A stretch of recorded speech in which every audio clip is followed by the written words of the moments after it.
Picture this. You're standing in the rugged Texas wilderness, and just half a mile away lies a fortune in gold, pure, rich ore lying exposed on the ground, waiting to be claimed. You know exactly where it is.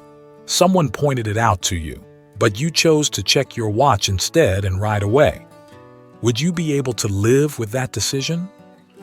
That's exactly what happened to Lee Reagan in 1887, and the question that has haunted treasure hunters ever since is simply this. What happened to Seminole Bill, and where is his legendary lost mine? Today, we're diving into one of the most perplexing mysteries of the American Southwest, a tale involving a mysterious cowboy, genuine gold ore, strange superstitions, and a disappearance that has never been solved.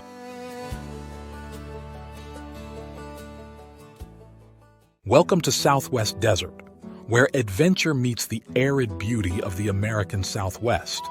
Join us as we explore the rugged landscapes, uncover hidden historical gems, and dive deep into the lost gold legends and gold mining history of this iconic region.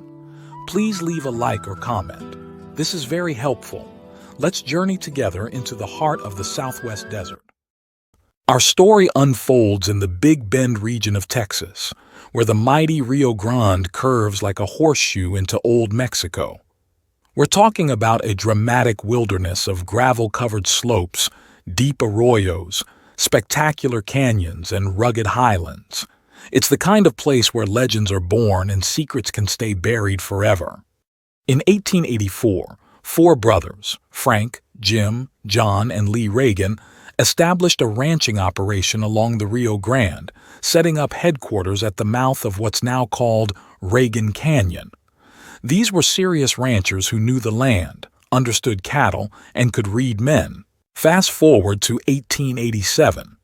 Lee Reagan rode into Dryden to pick up monthly supplies when a large man approached him. This Seminole Negro man stood out in a crowd, partly because of his size, partly because of his unique heritage. He introduced himself as Bill Kelly, though he answered to both Seminole Bill and Santa Rosa, named after the mountains south of Del Rio where he came from. His English was fractured, his Spanish not much better, but he made his pitch clear. He could ride, rope, wrangle horses, cook, and handle any ranch work. Lee Reagan sized him up and made a decision that would haunt him forever. He hired Bill on the spot, no questions asked, and they rode back to Reagan Canyon together. Seminole Bill proved to be exactly what he'd advertised, a capable ranch hand who did his job without complaint. He spent most of his time riding the range alone, rounding up stray cattle, sometimes disappearing for days. The other cowboys found him pleasant enough, but peculiar. He rarely spoke, and when he did, his jumbled mix of broken English and Spanish made him difficult to understand. So most of the time, the other hand simply didn't pay him much attention. That turned out to be a costly mistake. One evening, as the cowboys sat around the campfire, Seminole Bill made an announcement that would change everything. In his quiet, matter-of-fact way, he told them he'd found a gold mine. "A what?" someone asked, certain they'd misheard. "Mina del oro," Bill replied in Spanish. "My oro, much gold." The response was immediate. Laughter. The cowboys roared with amusement, drowning out whatever else Bill tried to say. The idea of this quiet ranch hand discovering gold in country they'd been riding for years seemed absurd. Seminole Bill simply stopped talking, retreated into his characteristic silence, and let the matter drop. But he wasn't done trying. A few days later, Bill got another chance. He and Lee Reagan rode out alone to search for stray horses. For whatever reason, maybe Lee's patience or willingness to listen, Bill opened up more with Lee than anyone else. As they rode, Bill brought up the gold again. He'd found ore, rich ore, just days ago. Lee's response was practical. "Why didn't you bring in a sample?" Bill shook his head vigorously, muttering about bad luck. "Taking gold that wasn't rightfully yours would bring death," he insisted. "You die, for you get home." It was an old superstition, common among both Mexican and Indian cultures. Lee told Bill to forget about it, and they continued their search. Later that morning, the two men separated. They didn't reunite until evening, heading back to camp together. Halfway there, Lee stopped to adjust his saddle. That's when Seminole Bill stood up in his stirrups, peered into the distance, and casually dropped a bombshell. "That Oro right over there," he said, pointing. "About half-mile." He suggested they ride over and take a look. Lee Reagan pulled out his pocket watch, checked the time, and made the decision that would torment him for decades. "No time for gold," he said. "We better be making tracks for camp." Bill mumbled something about getting the gold for himself someday, and they rode on. Neither man knew it, but that moment, that casual dismissal, would become the closest anyone would ever get to finding Seminole Bill's mine. Not long after, the entire Reagan outfit traveled to Dryden to load cattle for shipment to eastern markets. Bill had been unusually quiet for days. When the freight train pulled out of the station, Seminole Bill was on it, and the Reagans found themselves short one cowhand. Bill rode that train all the way to San Antonio. His first priority wasn't a drink or a meal. He sought out Locke Campbell, an employee of the Southern Pacific Railroad. The two had crossed paths before, and Bill trusted him, a rare commodity in the cowboy's life. Campbell was away on a run, but Bill waited. When Campbell finally returned, he immediately noticed Bill seemed nervous. Then Bill handed over a rock sample, and suddenly his anxiety made sense. "Why, this stuff is rich, Seminole," Campbell exclaimed. He asked where it came from, and Bill explained he'd found it on the Reagan ranch. He wanted Campbell to have it professionally assayed, to know its true value. Campbell agreed to help. The Reagans were already puzzled by Bill's sudden departure when something even stranger happened. He came back. He simply rode into camp one day and asked for his job back. They rehired him without hesitation, but everyone noticed something had changed. Bill seemed troubled, preoccupied, eaten up by something he wouldn't discuss.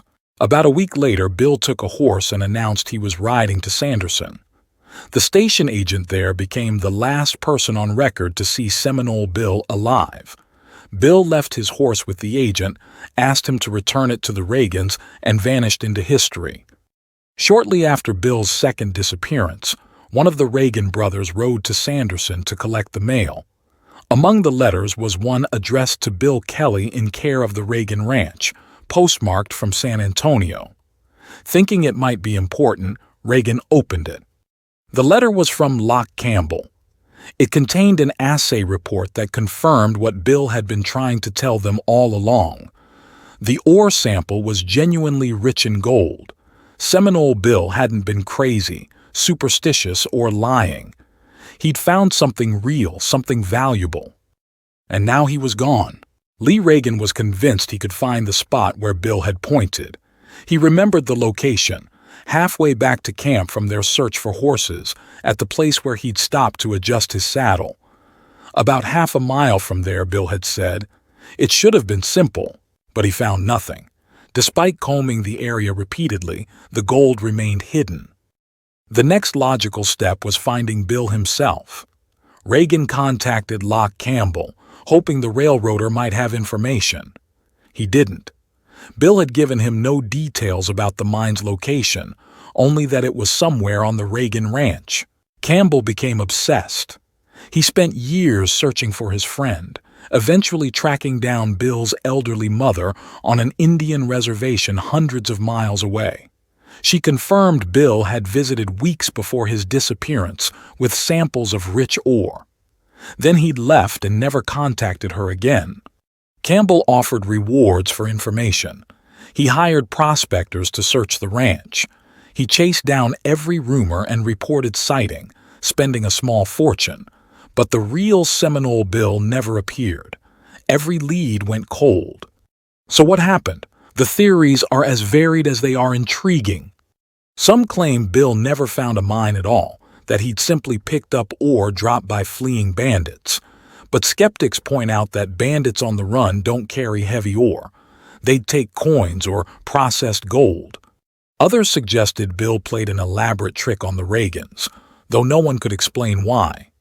He'd shown no grudge against them, and the assay report proved the ore was genuine. Perhaps Bill did find a rich ledge, but nature reclaimed it, a cave-in or cloudburst burying the gold before he could return. But if so, why didn't he try to find it again? Maybe he feared the Reagans would cheat him out of his discovery.